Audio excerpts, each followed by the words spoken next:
¿Me escuchan ahí? Fuerte y claro. Hoy sí me siento débil, la verdad. Le dije a un hermano que no quería predicar, si cambiábamos, pero no fue posible. Y el hermano sabía a quién le estaba hablando directamente a él. Buenos días, amada iglesia, Torre de Refugio. Eh, Cada vez que me paro acá, solamente miro el rostro del Señor frente a ustedes. Los miro como almas, no como un objeto, porque el Señor me ha mostrado que tengo que tener misericordia, que tengo que ser benigno, amoroso, y que en la medida en la que Él me ha tratado a mí, yo debo tratarlos a ustedes. No piensen que si me subo acá de pronto con un tono de voz alto o de pronto fuerte es un regaño. No es mi intención en realidad. Dejando claro esto, quiero que ustedes se ubiquen en el capítulo que nos acontece en el día de hoy, que es Mateo capítulo 18, versículo ¿qué? 15. Por ende, la palabra nos manda ¿qué? A que continuamente estemos renovando nuestra mente, ¿no? Nuestro entendimiento. ¿Y cómo se hace eso?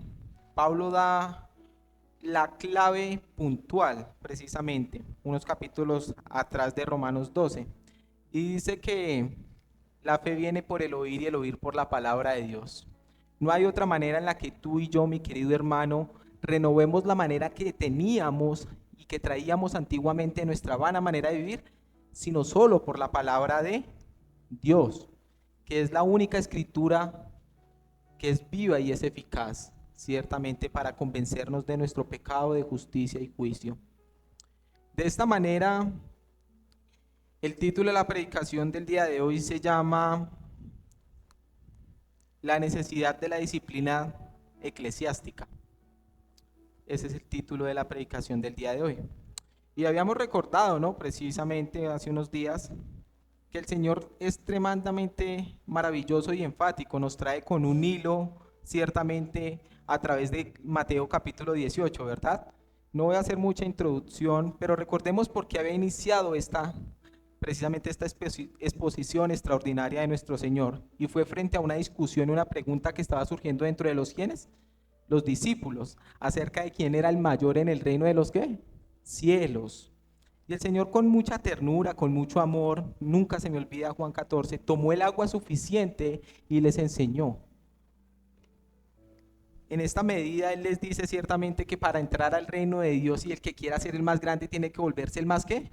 Pequeño, nos decía nuestro querido hermano Alejandro. Y que el que quiera ser mayor tiene que ser ¿qué? El menor y que tiene por ende que humillarse, ser humilde, ciertamente el Señor nos llama.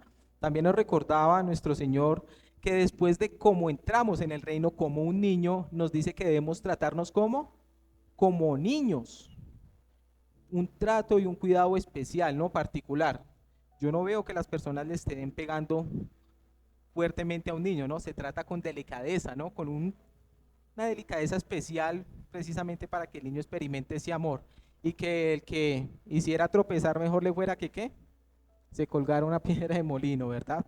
En ese orden de ideas enlazamos hace 8 días y terminamos ciertamente con el cuidado que Dios tiene precisamente de su pueblo, pero también que nos llama a cuidarnos a unos a otros como niños, porque aquel que se opone ciertamente y es piedra de tropiezo para uno de estos, ¿recuerdan el número? Singular, para uno de estos pequeños se opone directamente a Dios. Es una declaración como que, ¿y qué? Entonces nos llama el Señor ciertamente a no menospreciar, a no tener por menos y mirar con desdén a la persona que está a ti a tu lado. Tenemos que tener cuidado ciertamente. Y esto para que te ayude, mi querido hermano, ciertamente terminamos con la parábola de qué? De la oveja perdida, ¿verdad? Y vimos el valor tan importante que el Señor da a cada uno de sus qué? De sus ovejas. Que va y deja las qué? Las 99 y va qué? En busca de esa que se extravió por el camino. De la misma manera nos llama a nosotros. Ese texto no está aislado de lo que vamos a ver hoy. Entonces nos encontramos ahí en Mateo, ¿verdad? Capítulo 18, versículo 15. De manera que vamos a leer el texto, mis amados hermanos, eh, allí y vamos a orar. Por tanto, Si tu hermano ¿qué? Peca contra ti, ve y repréndelo estando tú y él solos. Si te oyere, has ganado a tu hermano, mas si no te oyere, toma un contigo a uno o dos para que en boca de dos o tres testigos conste toda palabra. Si no los oyere a ellos, dilo a la iglesia, y si no oyere a la iglesia, tenle por gentil y publicano. De cierto os digo que lo que atéis en la tierra será atado en el cielo, y todo lo que desatéis en la tierra será desatado en el cielo. Otra vez os digo que si dos de vosotros se pusieren de acuerdo en la tierra acerca de cualquier cosa que pidieren, les será hecho por mi Padre que está en los cielos. Porque donde están dos o tres congregados en mi nombre, allí estoy yo en medio de ellos. Padre amado, doy gracias, Señor, a tu hermoso nombre, que nos permite, oh Dios, regocijarnos, Señor, en esta tu palabra. Tu palabra nos enseña, Señor, que hay gozo, Señor, al regocijarnos en tu promesa, en quienes han hallado tan grande botín, tan grande tesoro, Señor. Hoy queremos regocijarnos en ello. Te pido que bendiga, Señor, esta tu palabra y que guíes, Señor, a este hombre pecador en tus manos, Señor, y yo simplemente sea un instrumento por el cual tú hables, oh Dios. Te agradezco tu preciosa palabra, Señor. Dame sabiduría, oh Padre Altísimo, para tratar este texto con delicadeza, con la mayor ternura, amor y compasión hacia tu iglesia, Señor. De la manera en la que tú cuidas, Señor, y tratas a tu iglesia. Te doy gracias, Señor, por ello, y damos gracias en tu hermoso nombre por la palabra que nos vas a hablar hoy. En Cristo Jesús hemos orado, amén y amén. La disciplina, ¿verdad? El Señor nos enseñó precisamente que junto con la restauración de aquellos que se han extraviado, la correcta corrección, ¿verdad? Entonces lo que vamos a ver es hoy cómo es que debemos confrontarnos dentro, ¿qué? De la iglesia misma. ¿Por qué? Porque es una práctica que se ha olvidado ciertamente dentro de la iglesia actual. Muchas iglesias no ejecutan la disciplina por temor a qué? A que se vaya alguno de sus miembros. Es triste ver la realidad de la iglesia hoy. Y ciertamente si me pusiera a abordar todo lo que la Biblia enseña acerca de la disciplina, ¿saben cuál sería el resultado? Que no terminaría. No terminaría. Esto fue más de 20 horas. Sudé porque fue confrontado mi corazón y por eso me paré acá, en realidad. Entonces me gustaría iniciar respondiendo la pregunta: ¿qué es la disciplina o qué entendemos por disciplina? Porque el mundo tiene una idea, ¿no? Pero Dios dice otra. Y generalmente dentro de la iglesia que se denomina evangélica hay una idea completamente contraria y distinta a lo que el Señor enseña en su palabra, que es la disciplina. Se confunde generalmente ¿con qué? Con el castigo. Ustedes, muchos de nosotros, asociamos la disciplina con la vara. Y sí, en cierta medida, pero no es el todo de la disciplina. De manera que precisamente por eso cité Romanos. Tiene que ser renovado nuestro entendimiento a través del oír de la palabra de Dios. La disciplina no es el castigo, mi querido hermano. Hay una gran diferencia entre lo que es disciplina y lo que es castigo. Y eso yo también lo malentendía. No son los únicos, mi querido hermano.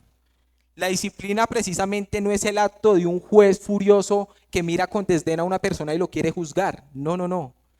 La disciplina, según la palabra de Dios, nos dice que es la mirada de un padre amoroso por un hijo a quien ama, a quien quiere instruir. Y eso es lo que dice Proverbios capítulo 3, versículos 11 y 12. La disciplina en toda la Biblia habla acerca de la instrucción de un padre hacia un hijo. De manera que si tú quieres una definición en esta mañana de lo que es la disciplina, tendrías que buscar todas las que aparecen en el Nuevo Testamento. Una es aprender, otra es castigar, otra es instrucción, otra es corrección y muchas más. Paideu, vas a encontrar un poco de términos en el griego, en el hebreo, que jamás terminaríamos. Pero te voy a dar la siguiente definición que te puede ayudar a orientar un poco, mi querido hermano. Dice así: la disciplina es el proceso, de formación. La disciplina es el proceso de enseñar y de restauración. Así como lo vemos que lo hizo Pablo ¿con quién? Con Pedro, cuando le resistió ¿qué? Cara a cara. por un comportamiento erróneo que estaba teniendo Pedro. ¿Con quiénes? Con los gentiles. Se estaba juntando con los judíos y estaba aborreciendo aquello precisamente. Esto es precisamente el comportamiento que tuvo Pablo hacia Pedro, que no simplemente fue reprenderlo y dejarlo allí, sino que el objetivo de Pablo era ¿qué? Llevarlo a la restauración y por ende al arrepentimiento. En la Biblia, mi querido hermano, nunca se dijo al que el Señor ama enriquece. Nunca se ha enseñado eso en la Biblia y nunca lo enseñaré yo, porque no es la Biblia. En la Biblia se enseña que al que el Señor ama, disciplina. Eso lo dijo Charles Spurgeon. Habiendo dicho esto y teniendo esta breve definición de lo que es la disciplina, recuerden que es la formación de qué, del carácter, de enseñar el camino y de restaurar a quien está ¿qué? Equivocado, errado. De manera tal que el primer punto de hoy es las consecuencias y la necesidad de la disciplina eclesiástica. Esto está ilustrado y quiero precisamente que si ustedes pueden estar allí mirando en el texto de Hechos capítulo 5, yo lo voy a abordar brevemente, donde Lucas nos cuenta frente a un caso particular de unas personas muy famosas. ¿Quiénes la conocen? Ananías y Zafira. ¿Quiénes hemos escuchado de Ananías y Zafira? Creo que la mayoría de nosotros, ¿verdad? Y frente al caso terrible que ellos precisamente hicieron, el pecado que ellos cometieron, fueron tentar. La historia nos relata precisamente que en Hechos, la iglesia después pues fue el día de Pentecostés, que el primer discurso de Pedro, y frente a ese primer discurso, ¿cuántos se convirtieron? 3,000 personas aproximadamente, y la iglesia iba ¿qué? Aumentando ¿en qué? En número. En ese orden de ideas iniciaron por Jerusalén, Judea, María y todos los confines de la tierra. Pero la iglesia iba creciendo en número. Imagínate que va creciendo la iglesia precisamente y se presenta el primer caso de ¿qué? De disciplina por parte de Dios. Esto no fue algo de casualidad o tal vez que sucedió por azar. No, mi querido hermano, tenía que suceder. ¿Por qué? Porque nos relata el texto que todos tenían las cosas ¿en qué? En común, lo citas muy común frecuentemente, ¿verdad, Robert? Ellos vendían todas sus posesiones y ¿qué? Las compartían entre todos los creyentes. Y ese era el amor que precisamente tenían. Y había una pareja de esposos, Ananías y Zafira, que la Biblia no nos dice explícitamente que tienen un terreno, pero nos da a entender que tenían un campo, ¿no? Porque lo vendieron. Y ellos habían dado la promesa ciertamente de que todo lo que obtuvieran de la venta de ese campo lo iban a dar ¿a qué? Al Señor. ¿Y fue así? No, ellos concibieron en su corazón tentar y tratar de engañar ¿a quién? A Dios mismo. Eso fue lo que sucedió allí en el relato precisamente de la historia. Ellos querían engañar precisamente. Y los dos acordaron en una charla entre espositos allí, ay, hola mi amor, ¿qué tal? Vamos a darle, no sé, no demos el 100%, quedémonos con el 50%. Ellos estaban en la libertad de quedarse con ello, pero es que ellos hicieron una promesa de dar todo. Necesariamente no lo tenían que dar, pero ellos prometieron y ese fue el grave error de ellos precisamente. Así que concibieron y dijeron, no sé, vamos a especular de pronto, permítanme no ir más allá, pero que retuvieron, no sé, el 15% de la ganancia de todo el terreno. Entonces llegan y se presentan ¿ante quién? Ante Pedro. Y llegan y le dicen, no, pues mire Pedro, este es todo el dinero de la venta del campo y el terreno. Y frente a Pedro, es que somos tremendos, ¿no? Bueno, ese Ananías, mira, y le dice, y él le dice, ¿por qué ¿qué? Has tentado, mi querido hermano. Has tratado de engañar. En otras palabras, Pedro le descubre su hipocresía. Un hombre que estaba lleno completamente del Espíritu Santo le descubre su hipocresía y le dice que ¿qué? Que dejó llenarse por el enemigo y precisamente por eso. Y al momento que dijo esto, murió. ¿Y fue el castigo de quién? Les pregunto. Directamente de Dios. Fue de Dios. ¿Por qué? ¿Y por qué lo relato brevemente acá? De no haber castigado a Dios y no haber tratado ese problema en esa iglesia, ¿sabes qué hubiera pasado? Se permitiría el pecado dentro de los cimientos de la iglesia. Recuerde que se estaba fundando la iglesia. Y si así hubiera sido en los cimientos, imagínese cómo sería hoy. Las consecuencias hubieran sido terribles, mi querido hermano. Porque déjame decirte que Dios no se relaciona con nada que no sea santo. La Biblia nos llama una y otra vez sed santos porque Él es santo. En Hebreos nos dice levantemos manos santas. Y es algo precisamente que la iglesia de hoy contemporánea ha olvidado.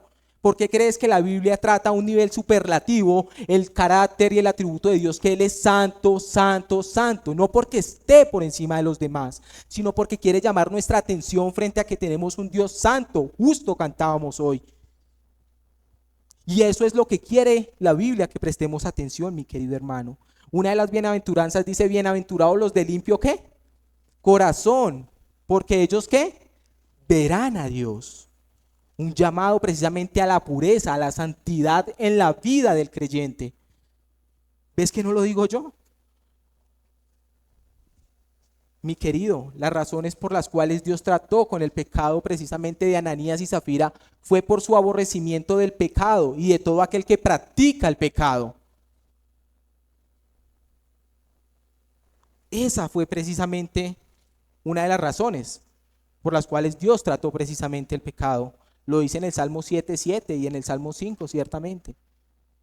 Dios aborrece pecado y todo el que practica pecado, no como algunos dicen que quieren crear esa dicotomía, esa desunión en que Dios que aborrece el pecado pero ama al pecador. Eso no tiene, Dios aborrece a todo lo que practica el pecado, pero también en su misericordia nos ama, dice, siendo aún pecadores. ¿No es maravilloso ese Dios? Ciertamente creemos nosotros que Ananías y Zafira eran salvos, porque pues ellos tenían conocimiento, habían creído, pero una de las muestras porque los cuales creemos que eran salvos y que Dios disciplinó a estas personas precisamente fue por eso, por la disciplina que ejecutó Dios para con aquellos que trataron de engañar y mentirle. Y así sucede. Pablo lo dice allá en Corintio, precisamente que muchos que mueren por la práctica de pecado. Ellos transgredieron su promesa delante del Señor y no se podía permitir. De la misma manera que dentro de la iglesia no se puede permitir. Mira lo que dice Hebreos 12, capítulo 8. Pero si os deja sin disciplina, de la cual todos que han sido participantes, entonces sois, escucha ese término, bastardos y no hijos. En otras palabras, hijos ilegítimos. Todos nosotros tenemos que ser participantes de la disciplina divina de Dios. Quien no se ha disciplinado, yo te diría que te preocupes. Porque Dios al que recibe como hijo y al que ama lo va a disciplinar. Quieras o no. Quiera o no quiera yo. Dios siempre nos va a disciplinar porque Él nos va a instruir. Otro ejemplo se encuentra en 1 Corintios 5:12, que no la voy a citar.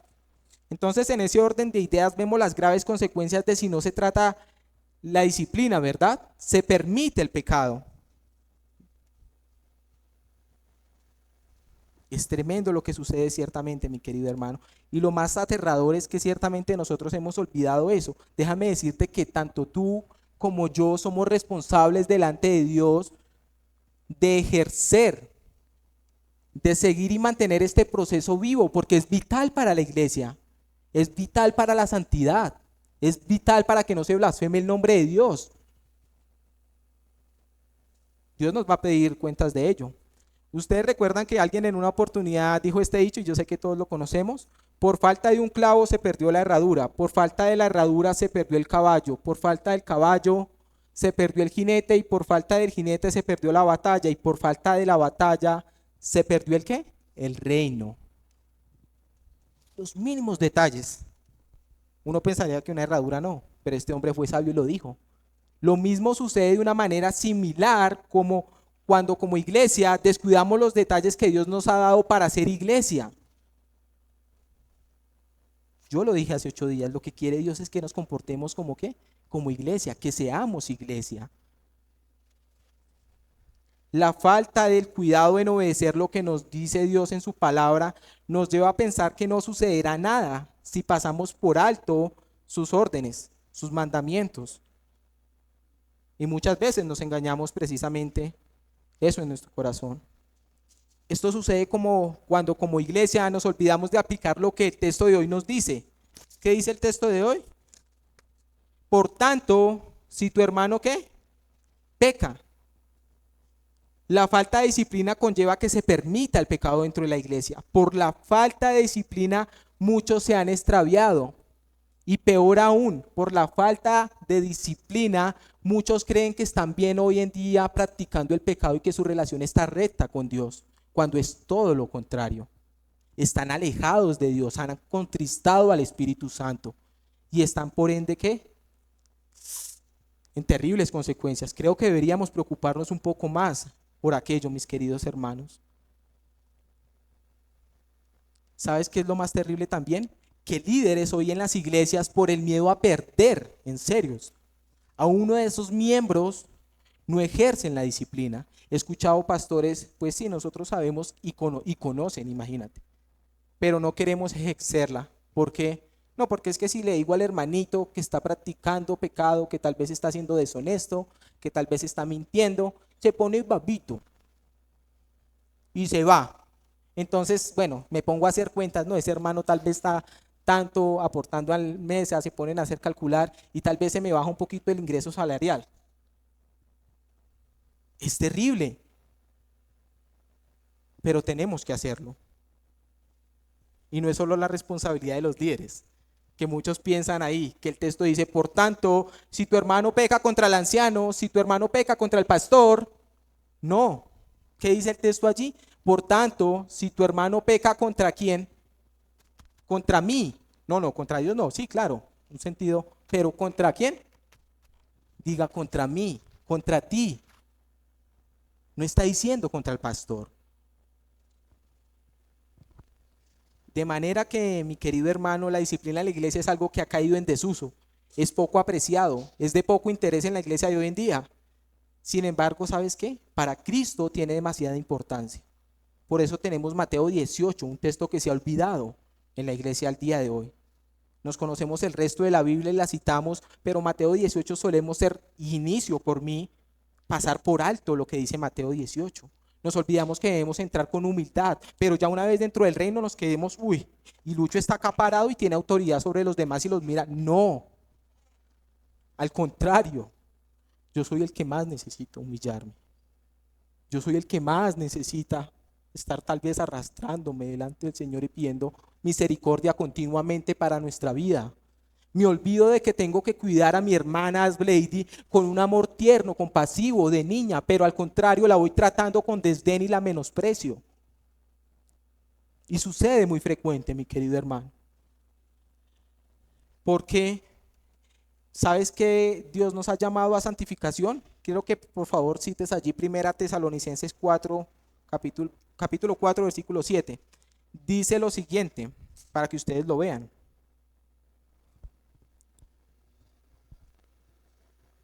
Pues Dios no nos ha llamado a inmundicia, sino a santificación. ¿A qué nos ha llamado Dios? ¿A inmundicia? No, a santificación. Por ende, cuando nosotros aplicamos la disciplina, estamos ¿qué? Limpiando las impurezas que hay en el cuerpo, ¿verdad? Y estamos ayudando a un hermano, no les estás haciendo el mal. Deja de esa idea, mi querido hermano. Al contrario, estás ayudando a que ese hermano ande correctamente en su relación ¿con quién? Con Cristo. El poder de una iglesia depende de su santidad, porque cuando la prioridad de una iglesia es el crecimiento en número de los miembros, no es verdad, mi querido hermano, que estas personas se van a tomar el tiempo de disciplinar a todos aquellos. Cuando una iglesia, precisamente, la prioridad de una iglesia es la comunión solamente entre los creyentes, se olvidan de que van a ejercitar la disciplina entre esos creyentes, porque lo que les importa simplemente es que todos estén bien y tranquilos y en paz las cosas.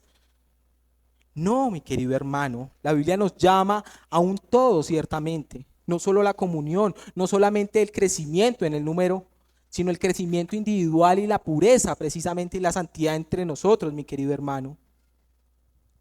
¿Eso es un ejemplo claro que acabamos de ver en Hechos 5? Claro, cuando estos Ananías y Zafiras mintieron y trataran de engañar el espíritu, caen muertos. Dios sabía precisamente que tenía que tratar con ese pecado, porque era el fundamento que llevaría precisamente a derrumbar a la iglesia, si se hubiera permitido.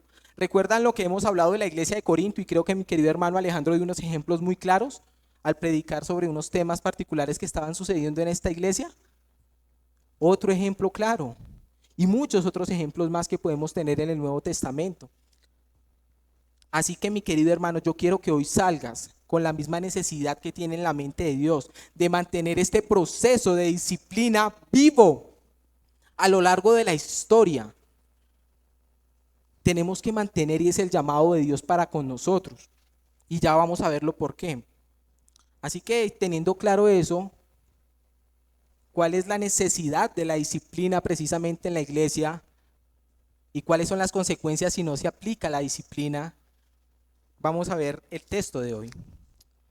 La instrucción de cómo se debe disciplinar, el proceso, el cómo se debe ejercitar esta disciplina piadosa entre creyentes. Recuerde que estamos hablando entre creyentes.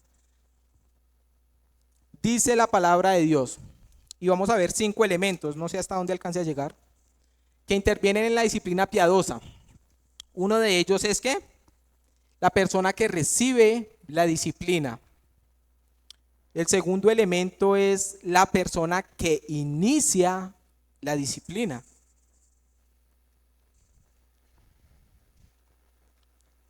El tercer elemento es el propósito de la disciplina. El cuarto, el proceso y lugar donde aplicar la disciplina. Y quinto, la autoridad para aplicar la disciplina. Pipe, ¿me ayudas con el texto allí? Creo que me va.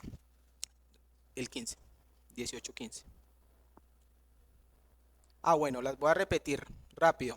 Los 5 elementos precisamente que intervienen en la disciplina de la iglesia. 1, es la persona que recibe la disciplina, ¿verdad? 2, la persona que inicia la disciplina.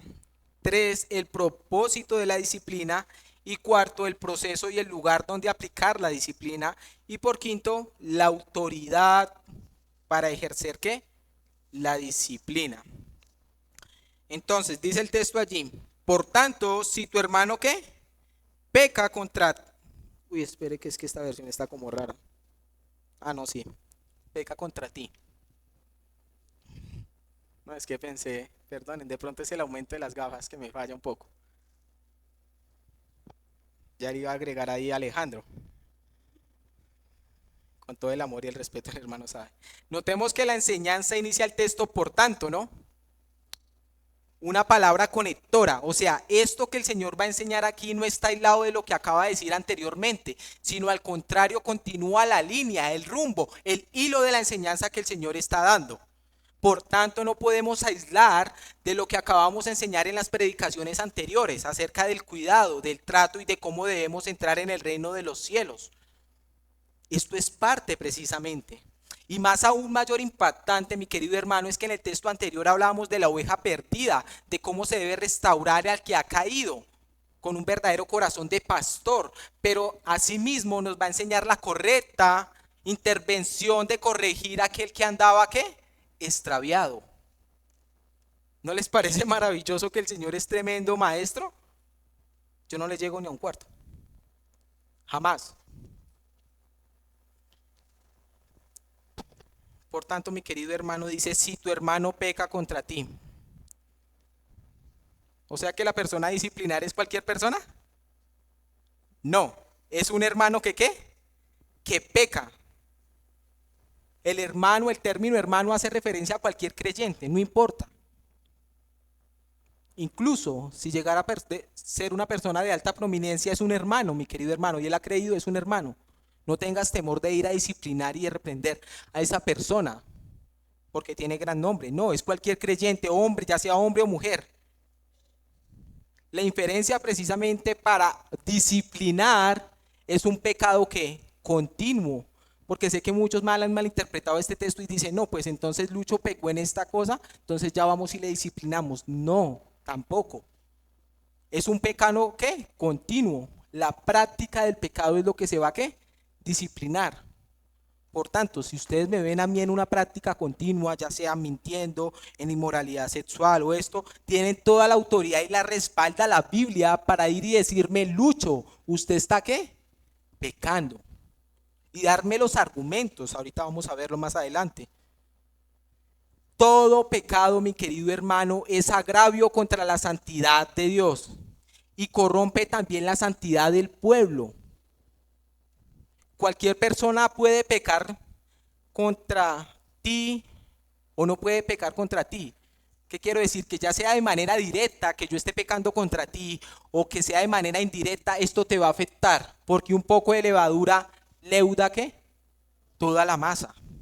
Eso lo dice Pablo en 1 Corintios 5:6. Así que el pecado afecta, el pecado de una sola persona afecta a toda la iglesia. Por supuesto que sí. Si Lucho tiene una práctica de pecado, eso los va a afectar a ustedes, se van a ver afectados, mis queridos hermanos.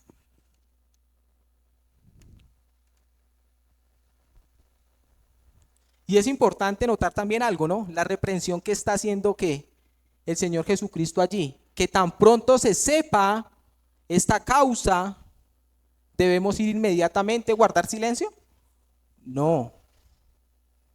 Si ustedes saben que tan pronto un hermano está pecando, deben ir y qué, ahí sí como dijeron, corriendo y decirle, oye hermano,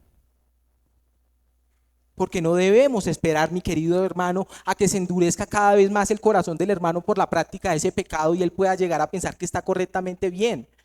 No puedes hacerle ese daño, no lo permitas, mi querido hermano. Debemos que restaurar a ese creyente a una correcta comunión hacia la santidad. Mi querido hermano, lee ese texto que está allí. La Biblia nos llama a ser benignos unos con otros, misericordiosos, perdonándose unos a otros como qué. Ahí dice, Dios los perdonó a través de Cristo. De la manera en la que Dios nos ha hecho, tengamos misericordia de una persona que está extraviada. Cada pecado por un creyente mancha a toda la comunidad de creyentes. Trátese, mira el listado que te voy a dar y hay más. Trátese de calumnia, ya sea hurto, ya sea chisme, ya sea inmoralidad sexual, deshonestidad, error doctrinal, falta de sumisión, crueldad, blasfemia, vulgaridades, borrachera, cualquier otro, todo pecado con el que el Hijo de Dios ofensor no ha tratado, debe tratarlo la iglesia. Si la persona no se ha percatado, ¿quién tiene que intervenir? La iglesia. Y es tu responsabilidad, mi querido hermano, esto lo voy a estar repitiendo para que se te quede grabado. Es tanto tu responsabilidad como la mía. Porque si tu hermano peca, ve al pastor. No, mi querido hermano, yo no sé por qué hay una idea en la iglesia hoy en día que se pretende que los líderes, los ancianos, son los únicos agentes dispuestos por Dios en la Biblia para ejecutar disciplina. No lo son. No son, y perdóname los nombres, no son Jesús, no son Robert, no son solo Alejandro. Es mi responsabilidad también como creyentes, si yo veo a Jesús, a Robert o a Alejandro, ir y decirle, hermano, mira, estás pecando. Es la responsabilidad de cada uno de nosotros, mi querido. De manera que dice, por tanto, si tu hermano peca contra ti, ¿ahora qué toca hacer? Ve y repréndele. La parte B del versículo. Estando tú y él solos. Ahora ya vimos precisamente que la persona a quien se va a disciplinar, la quien recibe la disciplina es una persona que está en ¿qué? Práctica de pecado, ¿verdad? No es una persona que pecó y ya simplemente voy a tener, no. Es una persona que está en una práctica continua de pecado y que está afectando la comunión entre la iglesia, dentro de los creyentes y que te está afectando por ende a ti. Ahora vamos a ver el otro lado, la persona que inicia. Dice, ve y repréndele estando tú y él en comunidad. ¿No? No, ¿cierto? Estando tú y él solos.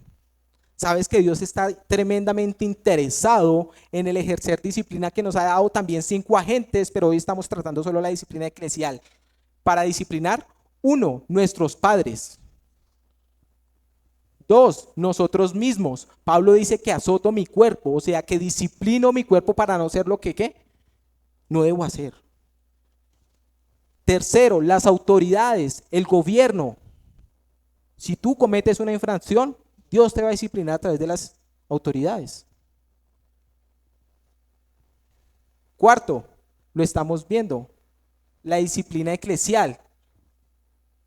Y deje quinto y no menos importante, es Dios mismo el que nos va a disciplinar, mi querido hermano. Pero hoy estamos viendo precisamente, ve y repréndele. Allí la palabra precisamente reprender, quiero que la entiendan como redarguir. ¿Dónde hemos escuchado otra vez esa palabra? ¿Alguno se acuerda? Segunda de Timoteo 3, ¿qué? Toda la escritura es inspirada por Dios y es que es útil para enseñar, para corregir, para redarguir y para ¿qué? Instruir. Redarguir, es decir, argumentar contra el que ha ofendido para hacerle cambiar de pensamiento y por consiguiente de forma de actuar, que el hermano deje ese comportamiento que está teniendo. Hacerle notar la falta que está cometiendo o que ha cometido, para generar un sentimiento íntimo de que esa persona reflexione, que la conduzca a recapacitar, la conduzca a entender que esa acción cometida es incorrecta, delante de Dios, por supuesto. Y permíteme hacer una diógesis, no, un paréntesis, este sí es pequeño, que el elemento para rearguir no son tus argumentos personales, como muchos piensan. No son tus argumentos personales. No es que yo pienso, es que yo creo, no. Sino la exposición clara de la palabra de Dios, concreta en el caso en cuestión. No es que si Robert llega y tiene una falta contra mí, yo voy a decirle, no hermano, es que a mí no me parece ese. No, pues eso es lo que a usted no le parece. Pero si yo llego y con la Biblia le digo, mira Robert, tu comportamiento pues está siendo como que un poco de acuerdo a lo que la Biblia enseña en este texto, el caso en concreto, cambiaría, ¿cierto? No se basaría en filosofía humana, sino en la palabra de Dios. Nadie debe reprender a otro por criterios personales, y menos debe hacerlo al redarguir con un espíritu de venganza. Eso no es lo que quiere el Señor, sino que tiene que tener un espíritu tierno, de compasión, de misericordia, de bondad, de benignidad, que señale la falta en realidad que está cometiendo y no las especulaciones que podamos llegar a tener en nuestras mentes. La persona responsable de iniciar el proceso de disciplina es cualquier creyente que esté consciente del pecado o del error que está cometiendo este hermano. ¿Ves que no es una persona en específico? Por tanto, si tú, y les vuelvo a animar, si ustedes me ven en alguna falta, tienen toda la autoridad. Si están conscientes, si tienen un análisis mío continuo de mi comportamiento, tienen toda la autoridad para ejercer la disciplina. Mi querido hermano, por favor, te lo suplico. La exhortación precisamente que tú tienes que hacerle es para restauración, no para reprender como muchos hoy en día se la pasan haciendo desde los púlpitos, que esas personas salen tristes por esas puertas. Y con justa razón. Vienen a recibir consuelo y ¿qué reciben? Puro castigo, pura vara. ¿A ustedes no les duele que esas personas que salen de esas iglesias, incluso puede ser de esta, se vayan así contristadas en vez de continuar con un aliento? Lo que hacemos es sacarlas con una patada y bien fuerte, mi querido hermano. Eso es lo que hacemos. Y el Señor me cuide a mí el primero. Por tanto, yo te pido que si tú me ves en una práctica de pecado, no me dejes así. Ámame, ámame un poco más, porque estoy completamente aislado de una correcta comunión con Dios. Ámame un poco, así sea un poco, te lo suplico. No me dejes en ese estado de pecado, de pecado, de pecado, porque es terrible, hermano. Lleva a la destrucción.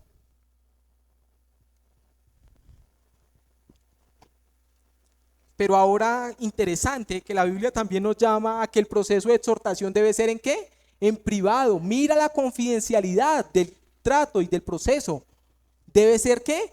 Apartarse a un lugar a solas y tratar el dicho pecado, la dicha cuestión ¿en qué? Ellos dos solos. Ese es el inicio de la disciplina. Es la manera y el proceso. Y si Dios lo dio, es porque Él sabe más que nosotros, ¿verdad? Él conoce más. Porque no vamos a entrar de una vez a escandalizarnos por el pecado de un hermano y yo le empiezo a publicar, uy, ustedes se acuerdan que les dije, uy, yo no sé si debería decirte, pero te acuerdas que este hermano no me sorprende. No, eso demuestra la madurez espiritual tanto tuya como la mía, la manera en la que abordamos y tratamos el pecado. Porque muchas iglesias se escandalizan, ay no, es que Pepito, uy, es que el día de alabanza, usted lo viera, un inmoral. Y escandalizan y empiezan a hacer a quedar mal la reputación de la persona. Y lo hacen quedar súper mal. En serio. No, es que el hijo del pastor está teniendo una relación inadecuada. ¿Cuántos años tiene? No, 18. Y la niña, no, 17. Ok. No, pues es que la Biblia enseña que no se casa uno hasta cuando. Y les damos, pero con la mejor que tenemos, en serio. No, mi querido hermano. La reprensión tiene que ser privada, personal. Nadie más debe saber. El Señor es muy enfático y Él dice, estando tú y Él solos. El que ha recibido la ofensa o tiene conocimiento de esta debe irse a un lugar aparte, sin la presencia de nadie más que los dos, el ofendido y el ofensor. La falta no se tiene que divulgar, se mantiene en intimidad. ¿Eso crea qué? Confianza. Eso crea una qué? Una afiliación, una relación que a mí me daría confianza. O les preguntaría a ustedes, si yo me pongo a divulgar su falta, ¿no les causaría como que? Y la Biblia en un proverbio sí enseña que no nos juntemos con aquellos que son chismosos, que se la pasan de revelando los secretos. Y no lo digo yo, lo dice la Biblia. No se junten con ellos. Porque ¿qué hace un chismoso? Me la pasa ahí proclamando y termina en una noticia tremenda, terrible. La intención, mi querido hermano, del que va a reprender debe ser sana, de ayudar a la restauración y rectificación del ofensor, para evitar el escándalo de la mala acción y velar, mira el Señor lo que nos dice, velar por la reputación del que ha ofendido. Esta reprensión debe manifestar el espíritu de amor, de perdón, como lo dice allá Efesios 4:32. Debe tener una preocupación tuya, mi querido hermano. ¿Tú te has puesto a pensar que muchos de nosotros somos inconscientes cuando vemos a una persona en práctica de pecado y no nos importa? ¿No estamos viendo el terrible daño espiritual que está teniendo esa persona? Lo pasamos por alto, claro, como no soy yo el que está sufriendo esto, pero Gálatas 6:1 dice lo contrario, ¿no? Si alguien que ha sido hallado en alguna falta, vosotros que sois ¿qué? Espirituales, restaurad con espíritu de mansedumbre. Y mira lo que dice ahí, no sea considerándote a ti mismo, no sea que tú también seas tentado. Mi querido, la falta de comunión, de pecado de ese hermano debe afectarte a ti. Es como si fuera a ti mismo. Ninguno de nosotros podemos saber el grado de que una abeja esté apartada del redil, de que esté apartada del... Y eso me duele a mí porque yo sé que he sido muy sensible. Y aquí en casos que se han ejecutado disciplina, soy muy insensible. El Señor me hizo una reprensión a mí, porque debo ser que más compasivo. Mi querido hermano, el creyente que no esté profundamente preocupado por hacer volver al hermano del pecado a una correcta comunión, necesita también ayuda espiritual, porque esa persona está mal, necesita ir a consejería. Si tú no te importas por el hermano que está pecando, necesitas ayuda.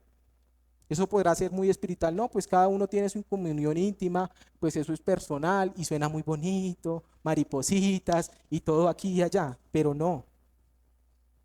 Si no te interesa el estado de un hermano, también estás mal. Estás mal. ¿Sabes cómo lo llama eso en teología? Indiferencia, por no hablar de desprecio farisaico, que era lo que cometían los fariseos. Desprecio farisaico o indiferencia. Los dos términos en cierta medida dan en el punto. porque no nos importa. ¿O a los fariseos sí les importaban? No. Seríamos unos tremendos religiosos nada más. Y esa aparente vida de piedad es pura religión. Se puede desvanecer porque no está fundada verdaderamente sobre Cristo, sino sobre ¿qué? La ley y las tradiciones humanas. Mi querido hermano, ¿recuerda que les dije que no debemos menospreciar hace 8 días? Pero si tú no te preocupas por eso, es una forma de aborrecer y menospreciar a esa persona, pues no le amas lo suficiente para advertirle del peligro espiritual en que se encuentra. Mi querido hermano, te dije que si tú me ves en pecado y no vienes a reprenderme, es peor que calumniarme. La calumnia afecta así la reputación y mis sentimientos, pero el que no me ayudes a enfrentar, escucha, a enfrentar y confesar mi pecado contribuye a la ruina espiritual mía. No eres demasiado amoroso, sino insensible, y tal vez te duela. A mí me duele todavía cuando lo escucho nuevamente. No eres amoroso, no estás practicando el amor. Y te lo vuelvo a rogar. No me dejes. Si me ves en práctica de pecado y si me amas, ve y dime. Esa condición es terrible, estar separado de Dios. ¿Se acuerdan cuando estábamos y andamos en el mundo? Es terrible, mi querido hermano, estar desesperado porque no tengo una correcta comunión. Tengo ansia, tengo necesidad de sed y no la encuentro. ¿Por qué? Porque estoy practicando. ¿Sabes qué dice el predicador más conocido, MacArthur, al respecto de esto? Dice: a los ojos de gran parte del mundo e incluso a los ojos de muchos creyentes inmaduros, tal acción se considera una falta de amor, pero la disciplina hecha de la manera adecuada expresa el tipo más profundo de amor, el amor que se niega a hacer cualquier cosa para rescatar a un hermano de un pecado del que no se ha arrepentido de sus consecuencias, el amor que le guiña el ojo al pecado o que está más preocupado por la tranquilidad superficial en la iglesia que por su pureza espiritual, no es el tipo de amor de Dios. El amor que tolera el pecado no es amor en absoluto, sino sentimentalismo mundano y egoísta.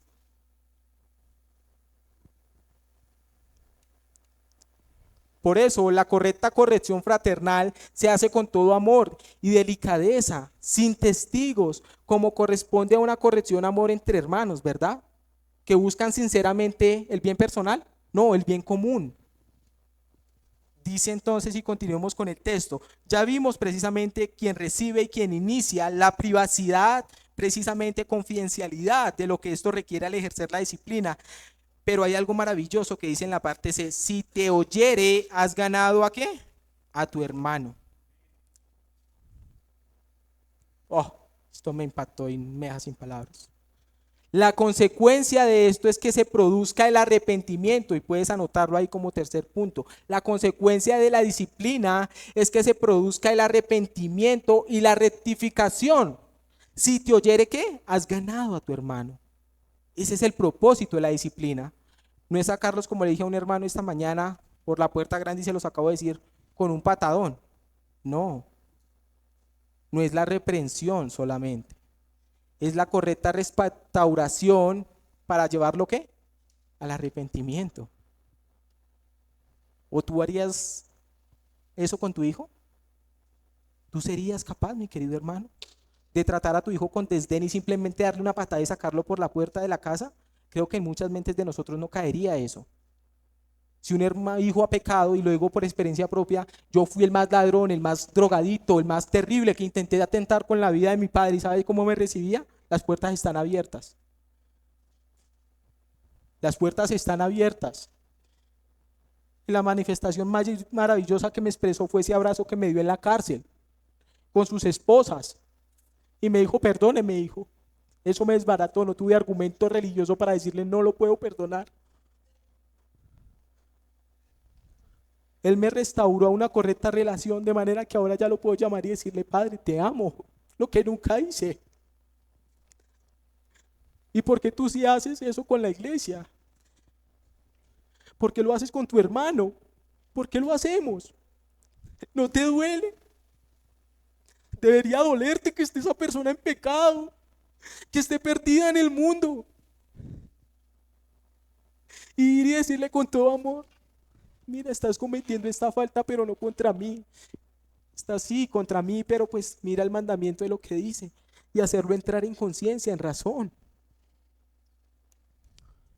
El Señor indica que cuando se ha realizado el proceso de disciplina y tu hermano te ha oído, ¿qué? Se consigue hacer caer el hermano, ¿qué? En cuenta, entrar en razón del pecado, de la falta, del error cometido, y has ganado, ¿qué? Al hermano. El hermano ofensor no es un elemento, escucha bien, aislado, como muchos piensan, sino algo propio y personal. Los hermanos conforman la realidad del único cuerpo de Cristo y son algo propio porque todos los que hemos sido salvados están integrados como miembros de un mismo cuerpo. Primera a los Corintios capítulo 12, versículo 12 dice lo siguiente: porque así como el cuerpo es uno y tiene muchos miembros, pero todos los miembros del cuerpo siguen siendo muchos, ¿son un qué? Solo cuerpo. El ejemplo más común es nuestro propio cuerpo. La mano no se puede ser un cuerpo aislado de lo demás que representa, el brazo y cualquier órgano. Todos conforman ¿qué? El cuerpo. Así que si tu hermano no es parte de tu cuerpo, Robert es parte de mi cuerpo y debo dolerme. ¿O tú no has visto la reacción del cuerpo frente a una afectación que tenemos? ¿Todo el cuerpo lo demás no se ve afectado? Por supuesto que sí. ¿Y por qué no te afecta a ti y a mí?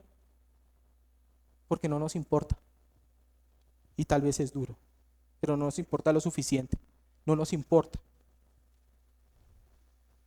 ¿Tú te has preguntado si yo me he caído? ¿O si he caído, has ido a restaurarme? He recibido disciplina, pero reprensión, no restauración. Y no lo digo por tratar de darles, no. Es para que recapacitemos cómo estamos, nuestro estado actual espiritualmente. Tal vez yo no les importo y ustedes tampoco, porque puede ser de allá para acá, pero de aquí para allá también es lo mismo. He tenido casos en los que les he dado Biblia, o sea, he sido pura ley a los hermanos y los he contristado y estoy consciente de eso. De manera que les pido, y yo sé quiénes son, mi más sincero perdón, porque he cometido esa falta tan grave.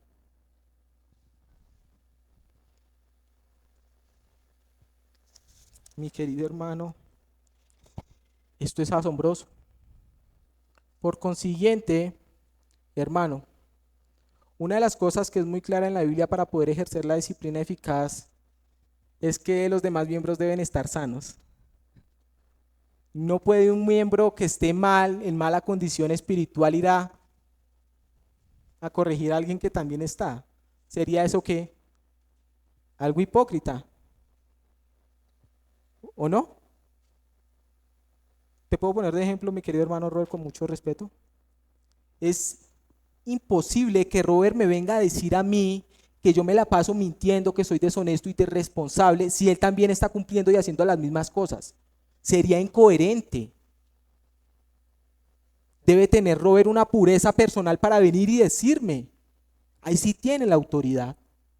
Porque si un creyente, escúchalo bien, no se preocupa por su propia pureza personal, no tendrá ni la voluntad obediente ni un celo justo para ayudar a proteger la pureza de la iglesia, porque no puede ser utilizado con eficacia por el Señor para ayudar a otros que traten ¿qué? Su pecado, si esa persona no está dispuesta a tratar con el suyo propio.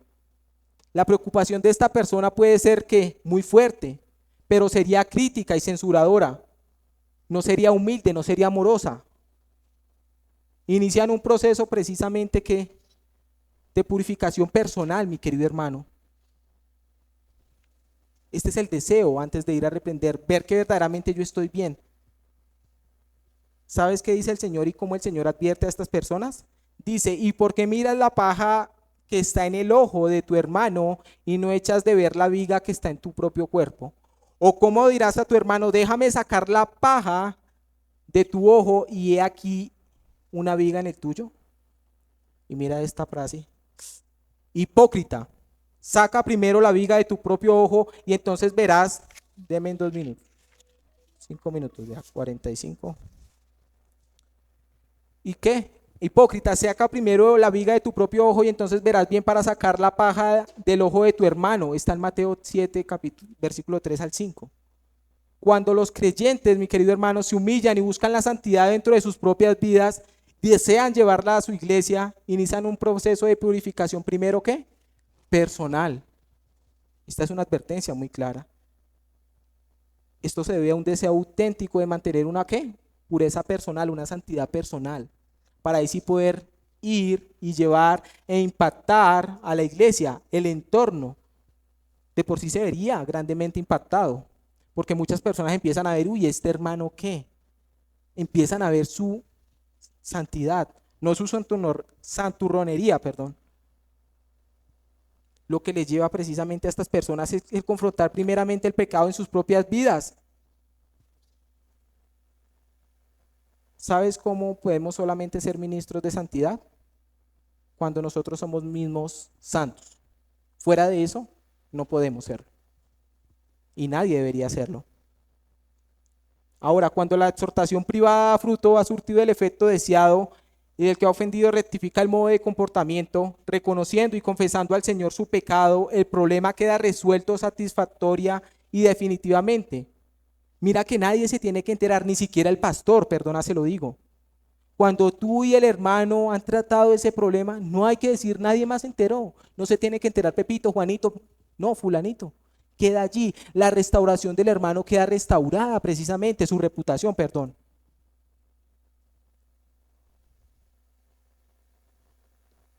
¿Y crea qué? Confianza. La divulgación de las faltas ajenas no edifica a nadie, y mucho menos a la iglesia.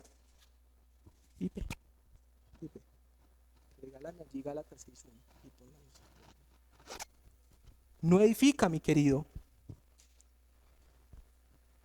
Déjame decirte que el que cometió la falta fue instrumento, el que ha exhortado al que cometió la falta, perdón, fue instrumento en las manos de Dios para la restauración del hermano. Esa forma de proceder es señal y evidencia de madurez espiritual.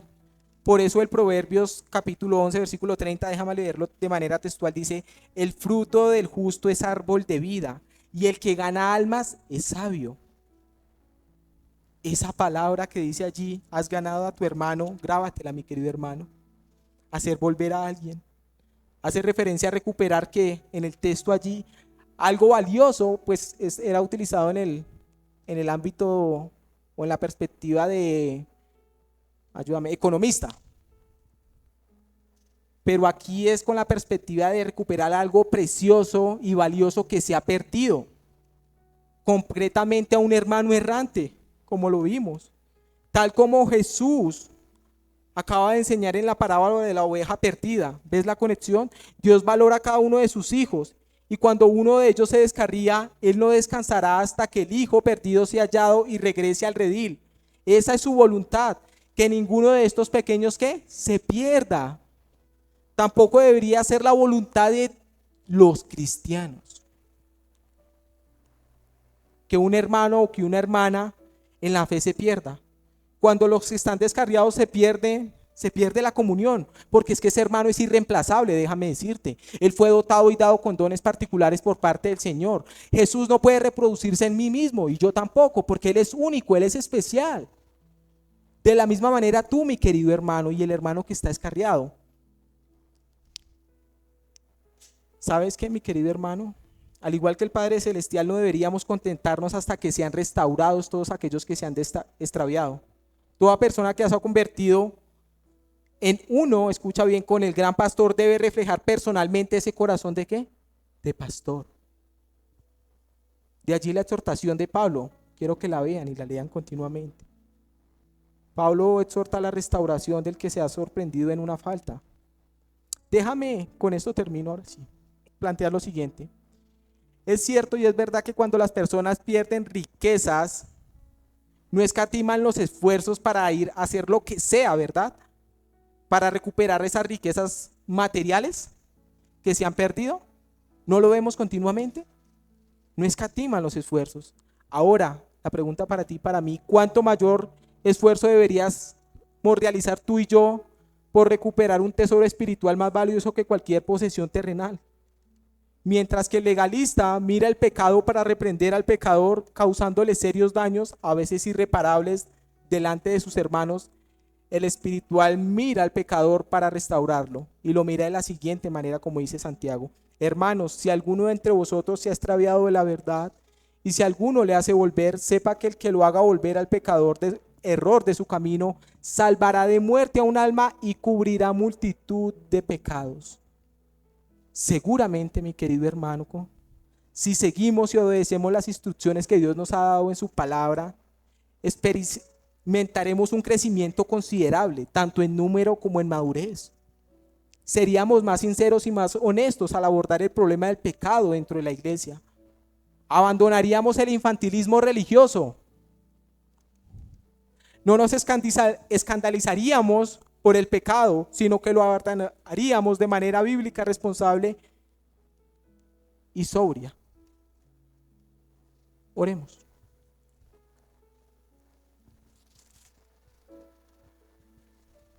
Padre, gracias, Señor, porque en tu misericordia nos permite, Señor, ver que la disciplina es necesaria dentro de la iglesia, que cada uno de nosotros somos responsables delante de ti, oh Señor, al ejercer, Señor, para mantener la santidad y la reputación de tu nombre, Señor, no el nuestro. Porque cada vez, Señor, que escuchemos ciertamente que la iglesia de Cristo, los cristianos son una vergüenza, debería que dolernos por el mal testimonio, Señor, que ha afectado de otras personas que se denominan cristianos, pero que tal vez no sean. Ayúdanos, oh Dios Santo, y danos la gracia, Señor, para ejercer la disciplina de manera santa, sobria, con amor, con cariño, con tierna compasión al que se ha extraviado, y no ser un legalista que lo mira para reprender y causarle serios daños. Darnos ese corazón de pastor, Señor, para que no descansemos, oh Señor, sino hasta que el última alma sea restaurada, aquel que se ha extraviado, Señor. Podamos ir a recuperarlo el día de hoy. Podamos ir y decirle, oye, el Señor te ama, has pecado. Y que si alguno de nosotros está en pecado, un hermano se compadezca y me mire con amor para que me restaure nuevamente y nos restaure una correcta comunión contigo, Señor. Esto es la verdadera iglesia, Señor. Esto es el verdaderamente vivir a Cristo. Gracias, Señor. Damos en el precioso nombre de Jesús. Amén. Hasta luego.